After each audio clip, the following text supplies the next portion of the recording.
آیت الله تحریری عزیز گرانقدر و نازنین که ازشون دعوت بکنیم و از محضرشون بیاموزیم. ایشان قبول دعوت و زحمت کردن، قدم به چشم من گذاشتن و الان محضرشون هستیم با کمال افتخار.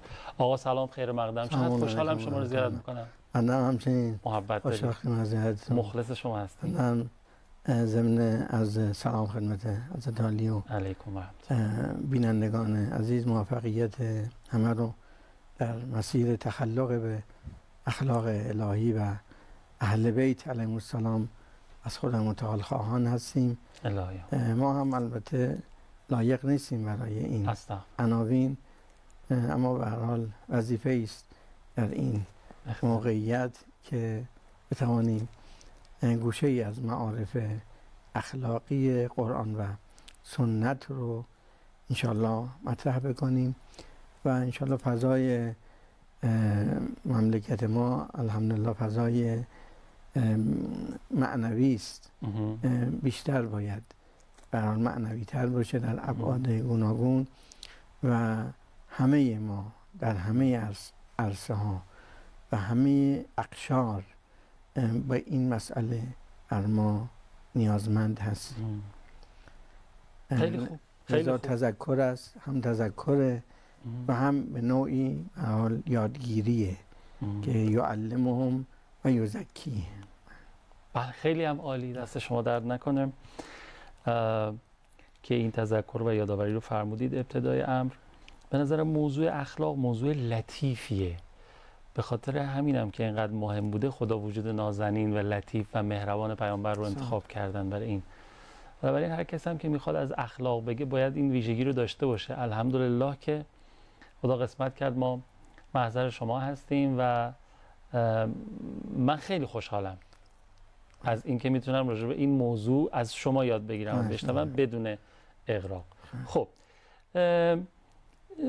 حاج آقای تحریری عزیز قبل برنامه فرمودن به من که من میخوام راجع به کلیات اخلاق فعلا جلسه اول، منطقی هم همینطور است.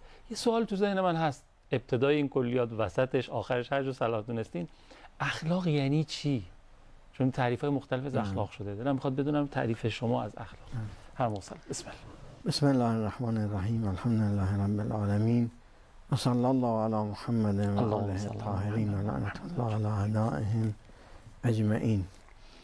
انک لعلی خلق عظیم. در قرآن کریم برای نبی اکرم صلوات الله علیه و آله فضائل گوناگونی بیان شده است. از مقامات به حال معنوی که همه این به حال مقامات به نوعی در این آیه شریفه خلاصه میشه.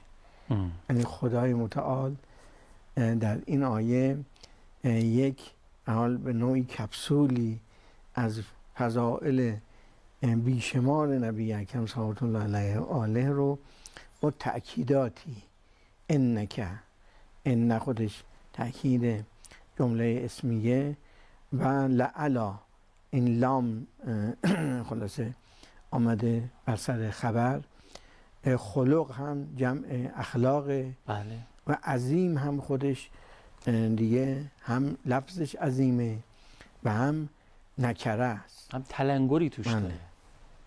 خود نکره در زبان عربی وقتی صفت یک لفظ دیگری اون هم نکره می شود یعنی خیلی عظمت رو بیان میکنه که این خب راهنموده که ما بریم سراغ این اخلاق عظیم که چیه.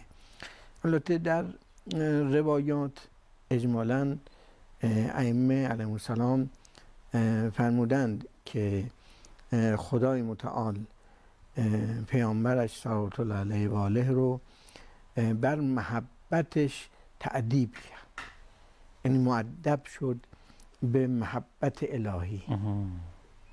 بعد از این که مؤدب شد به ادب الهی و محبت الهی، خود متعال این آیه رو نازل کرد و فرمود انک لعلی خلق عظیم. خب محبت خاصگاهش اونجاییست که یک رابطه جذب و انجذابی بین محب و محبوب، از اون نظر که محبوب دارای کمالیه باشه. این فرمایش امام صادق علیه السلام این گونه باید معنا بشه که نبی اکرم صلی الله علیه و آله در حال دست پرورده خاص خداست. این دست پروردگی اقتضا میکنه این که متصف بشه به صفات الهی، صفات به هر حال محبوبش رو دارا بشه تا خدای متعال او رو انتخابش بکنه بر این جایگاه که انک لعلی خلق عظیم. از این نظر می‌بینیم که غایت رسالتش رو هم در چند آیه تزکیه بیان کرده. درست. یعنی پاک کردن از آلودگی‌های گوناگون، حالا فکری، اعتقادی و مخصوصاً آلودگی‌های اخلاقی و اوصاف نفسانی و رفتار گوناگون انسان در حیطه‌های مختلف. خب از اینجا اون سوالی که فرمودید رو یک اشاره‌ای می‌کنم که در روایات ما اخلاق دو نوع کاربرد داره. حسن خلق دو نوع کاربرد داره. یک کاربرد اختصاصی که معناش خوش برخورد بودن با دیگرانه که گاهی ما به حال خندان بودن شخص یا روی باز مثل روی حضرت علی اختیار داری به هر حال تعریف میکنی که این البته چیز خوبیه که فرمودن انسان سعی کنه که یک چنین روی در برخوردهای با دیگران داشته باشه که به هر حال ارتباطش تنفر آور نباشه. حتی مصداق انفاق و احسان هم اومده تو روایت میگه شما که نمیتونید از مال خودتون همه رو بهره مند کنید، حداقل یه روی گشاده احسن. این همون معنای خاص حسن خلقه. منتها روایات دیگر حسن خلق و اخلاق رو خیلی وسیع‌تر معنا کردن. لذا علمای ما هم در بحث‌های علمی که در ابتدای کتاباشون، مخصوصاً این علمای اخیر متأخرین بحث میکنن، مثل آیت الله مصباح یا شهید مطهری در بعضی از کتاب‌ها دو جور کاربرد برای اخلاق مطرح کردن. یک کاربرد به رفتار مناسب مطرح کردن، اخلاق که حالا یه اخلاق نیکو تقسیم میشه به اخلاق نیکو و اخلاق زشت که در رفتار نمایش پیدا میکنه، در گفتن، در شنیدن، در هر حال روابط کاری با دیگران. درست. دوم صفات نفسانی رو به هر حال اطلاق کردن که به صفات نفسانی اخلاق گفته میشه که ما مثلا ملاحظه میکنیم کاربرد وسیع روایات ما بیشتر تو صفات نفسانیه. بله که حالا نوعا هم در صفات نفسانی خوب به هر حال مطرح کردن. حالا برای تیمم و تبرک یک روایت رو میخوانم که امام صادق صلوات الله علیه و آله فرمود، در همین راستاست. خیلی روایت متقابل توضیح هست، باید اجزایش توضیح داده بشه، اما چون تو این راستاست کلیت مباحث رو با نبی اکرم صلوات الله علیه و آله شروع کردیم که بایدم شروع بکنیم، لذا امام صادق علیه السلام تو این روایت هم به همین صورت با رئیس مکتب شروع کردیم، حالا رئیس مذهب. بله. ان الله تبارک و تعالی خص رسول الله صلی الله علیه و سلم به مکارم الاخلاق. خدای متعال مخصوص گردانیده رسول خدا صلوات الله علیه به مکرمه های اخلاقی، یعنی اخلاق گرامی بعد فرمود فامتحنوا انفسکم، شما خودتون رو امتحان بکنید ببینیم که چقدر ما پیرو این پیامبر رحمت هستیم که فرمود اما ارسلناک الا رحمتا للعالمین. که اینا خب یه دیدهای معرفتی هم به ما میدهند همینطوره که مسئله رحمت یک به هر حال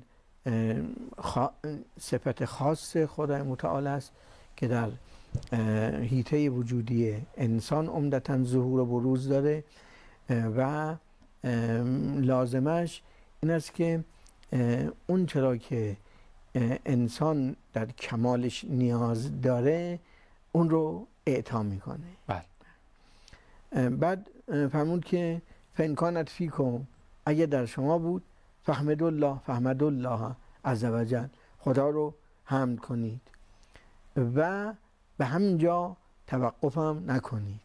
ورغبوا الیه فی الزیاده، رغبت و تمایل پیدا بکنید به خدا در زیاده این صفات. خیلی تعبیرات عجیبیه. میخوام بفهمم که این صفات الهیه، این صفاتی است که ما رو با خدا مرتبط میکنه. اون رفتار که اگه معنای وسیع اخلاق رو بگیم یا صفات که ما رو با خدا مرتبط میکنه یا ملتزم میکنه به دستورات الهی یا صفات الهی رو در ما منعکس میکنه، متصف میکنه، این ارتباط با خداست. فرغبوا الیه. لذا این انک لعلی خلق عظیم هم در همین راستاست که این پیامبر بزرگوار یک ربط خاصی با ذات اقدس الهی پیدا کرده، در محبت الهی غرق شده. لذا خدا او رو اینگونه داره توصیف میکنه که چیزی کم نداره این بنده ما، هر چی میخواید همینجاست. پس مقدمات اخلاق اولش ارتباط با خداست. بله. این پیش نیاز یا این پیش زمینه باید باشه تا ما متصف بشیم به اون اوصاف نیکو و حسنه که فرمودید. در واقع این مبنا رو به ما در نظام اخلاقی اسلام میده که مبنای اخلاق اسلامی ارتباط با خدای متعال در شؤون گوناگون زندگی است. حالا یا ارتباط فکری که یه قالب خاصی داره، اون قالب خاصش در یه صفاتی تعریف شده که حالا اونجا باید اونجا مطرح بشه، و یک قالب حالات نفسانی داره در روابط مختلف. اون حالات نفسانی به نوعی اون جنبه وسطی انسان رو تشکیل میده، عواطف انسان که کنش‌های انسان رو تعریف میکنه. کردار به این افعال که ظهور داره گفته میشه. همه اینها برای تحت ارتباط با خداست که مطرح میشه. پس یعنی ما یه سوال بپرسم، یه فاصله بگیریم، برگردیم، بعد پاسخ شما مطرح. میتونیم نتیجه، یعنی خیلی وقت ما از معلول پی به علت میبریم. اگر دیدیم یه آدمی خیلی خوش اخلاقه، تو دلبره، دلنشینه، به قول امروزی آدم همش دلش میخواد پیشش باشه، این نشون میده که این آدم ارتباطش با خدا خیلی قویه. نکنید میخوایم بعد از این فرصت پاسخ بدیم. مردم هم ذره روش فکر بکنن، برگردیم بعد پاسخش شما بشن. بفرمایید. اللهم صل علی محمد و آل محمد و عجل فرجهم. چقدر خدا من شما رو دوست داشته که ما الان مسلمانیم. پیامبرمون عزیزی است که دارای خلق عظیمه. ما درباره کی داریم چنین عباراتی رو درباره اوصافشون که در کلمات الهی آمده باشه؟ این یکی از بزرگترین نعمت‌هایی که خدا به ما داده، ان شاءالله قدردانش باشیم. به نظرم همین این میگن شکر نعمت، به اینی که نعمت رو درست در مسیر درست استفاده کنی. همین اتفاق که الان ما محضر استاد تحریری هستیم و داریم کلمات ایشان رو از محضر ایشان یاد میگیریم، کلمات پیامبر رو و قرآن کریم رو، همین مصداقش میتونه باشه. خب من یه سوالی پرسیدم از رای تحریری که آیا آدمای خوش اخلاق ما میبینیم میتونیم از این معلول پی به این نتیجه ببریم که در واقع این آدم ارتباطش با خدا قویه که الان یه مقداری بعد این سوال رو بازش کرد. بفرمایید. از دیدگاه اسلام باز این جوابی که عرض میکنم بیانگر این است که اخلاق نزد خدای متعال و اولیاش اهمیت داره. از هر کس که باشه، با هر طرز تفکری که نشون بده. منتها چون انسان یک حقیقت زندگی بی‌نهایت داره و یک حقیقت گسترده داره، اون سعادت واقعی انسان این است که صفاتی هم که اگر خوب یا اعمال خوبی هم که داره پیوند با اون اعتقادات خوبش داشته باشه که همون توحیده، که همون ارتباط با دین الهی است، با اولیاء الهی است. این یه مقدمه. اون جواب این میشه که خود این صفات مطلوبه و ممدوحه و برای عده‌ای زمینه، برای اگر اون پشتوانه‌های فکری و اعتقادی نداشته باشن، زمینه برای نجاتشون میشه. بنابراین به این صورت رابطه علی و معلولی نیست که اگر یک صفت خوبی داشت پس بگیم این ارتباط با خدا داره. درست. نه، همینش غنیمته، همینش خوبه که هم خودش به نوعی خوبی رو داره و به نوعی این خوبی رو در همین حد سرایت میده به دیگری. همسایش، همسرش، فرزندش، اونایی که با او مرتبط میشن آرامشی دارن از این جهت دیگه. اما اینکه حالا این واقعا سعادت ابدی رو داشته باشه، اینو باید دید که پشتوانه این اخلاقش چیه؟ آیا ایمان به خداست؟ میخواد به حال چون خدا دوست داره و این اعتقادو داره خوبه و این حسن خلق به هر حال ما رو در عالم دیگر یک سعی روحی میده. صفات نفسانی این چنینه. این بینش ها رو اگر نداشته باشه، این تا همین حد خوبه و به ما فرمودن به همین مقدار ما از او تعریف بکنیم. اسلام این رو خواسته، قدر بدن. نمونه هاشو ما تو به هر حال اسلام و در سیره پیغمبر اکرم صلوات الله علیه و آله میبینیم. یه چند نفر بر علیه اسلام قیام کرده بودن، مبارزه و اینا مستحق عقوبت بودن. بله. عقوبت شدن. یکیشون موند که میخواست اجرای حد بشه برش. جبرئیل نازل شد که حد بر این جاری نکن، چون این 2-3 تا صفت خوب داره. مهمان دوسته و به هر حال ارتباط خوبه. خب این رو نبی اکرم صلوات الله علیه و آله به این شخص سوال کرد. خب چرا منو ملقب نکردی به رفیقام؟ سوالم داره دیگه. حضرت فرمود الان جبرئیل عنای خدای من نازل شد که فرمود که دست بردار، این یه صفت خوبی داره، یا به خاطر اون صفتش مثلا قتل کشته نشه، حالا ممکنه مجازات های دیگه ای بشه. اینجا منقلب شد. از کردم اینا زمینه میشه برای بله. اینکه شخص هدایت بشه. عجب خدای شما از منی که در برابرش ایستادم این صفتمو خوشش میاد، به خاطر این همونجا مسلمان میشه.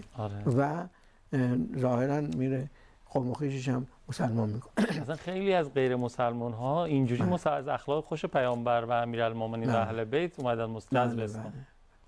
گاهی یک صفت کوچک خوب باعث به هر حال انقلاب درونی شخص میشه. باز قضیه دیگه از علی علیه السلام هست که یه همراهی داشتن می آمدن، همسفر. شخص حضرت رو نمیشناخت. به کوفه که رسیدن، حضرت پشت سرش یه مقداری قدم برداشت. در بین راه خب حضرت دعوشون که سوال میکنن تو کجا میری و اینها، و او هم سوال کرده بود، میدونست که حضرت کوفه میره. تعجب کرد شما میخواستی کوفه بری چرا میایی؟ ایشون فرمود در دین ما این به هر حال ممدوح سفارش شده با کسی که هم سفر بودی خواستی جدا بشی 2-3 قدم مشایعتش رفیق نیمه راه نمیشیم. بله یه مقداری به او احترام بذار. اینجا منقلب میشه عجب اینقدر به این نکات دقیق به هر حال دین شما نبی شما صلوات الله علیه و آله عنایت داره، اونجا مسلمان میشه. مسلمان هم نبوده. به هر حال این توصیفات همش به خاطر اینه که فرمود تو این روایت امام موسی علیه السلام اگر این صفاتو داشتید خدا رو حمد کنید و در زیاد کردنش تمایل به خدا داشته باشید. یعنی هرچه ما در جهت اوصاف اتصاف به اوصاف خوب حرکت بکنیم هم اون به هر حال سعی وجودی پیدا میکنیم، اون انسانیت انسان مخصوصا اگه ارتباط با اون بینش هامون داشته باشه که دیگه انسان دیگه یک انسان موحد مؤمن داره صفات الهی رو یعنی اون اخلاقی که مورد توصیه و سفارشه و خیلی دیگه در اوج اونیه که برخواسته از بله محبت و معرفت الهی و این ارتباط رو داشته باشی. لذا ما خیلی به هر حال تعبیرات زیادی ملاحظه میکنیم، عناوین مختلفی برای این خوبان در قرآن آمده، همش به جهت اون ارتباط این خوبان است با خدای متعال، مثل تقوا، مثل محسن و همینطور شاکر و امثال اینا که از اوصاف حمیده هست. اینها به جهت اون ارتباطهای گوناگون انسان است با خدای متعال و حالا ارتباط عبودی در مرحله اول که نبی اکرم صلوات الله علیه و آله اول ادب مع الله رو هر حال مراعات کردند، بعد ادب با دیگران رو که این بیانات آمده. خیلی ممنونم استاد تحریری عزیز. به نظرم جلسه اول جلسه خیلی پر محتوا و پرمایه‌ای بود. بحث‌های اساسی و ریشه‌ای مطرح شد، درباره اخلاق استفاده کردیم و فرصت برنامه هم تمام شد. من اشتیاق خیلی پیدا کردم اون حدیث امام صادق کامل بشه. انشالله تو جلسات بعدی صلاح تونستین اون خصلت‌ها رو دوست داریم یاد بگیریم، اگر در ما نیست بتونیم که ایجاد بکنیم، اگر هم هست تقویت بکنیم. عواملی ندارین؟ انشالله که موفق باشین. خدای متعال همه ما رو توفیق عنایت بفرماید که هم درست بگیم هم درست بفهمیم و بالاتر این که اونها رو به کار ببریم. زنده باشین. اون اولیه که مستجابه، شما درست میگین، خدا کنه ما درست بگیریم مطلب و درست بتونیم به کار بگیریم. الحمدلله رب العالمین. خیلی ممنونم استفاده کردم. ممنون از شما که تا پایان برنامه خودتون تماشا کردید. اظهار نظر یادتون نره به سر 62 روابط عمومی سازمان، خیلی مهمتره اونجا. نقد، پیشنهاد، انتقاد، هر چی دوست دارید اونجا میتونید مطرح بفرمایید و ما روی چشم و قلب برعکس گفتم میگذاریم و با جون دل حتما سعی می‌کنیم لحاظ بکنیم توی برنامه. التماس دعا یا حق. خداحافظ.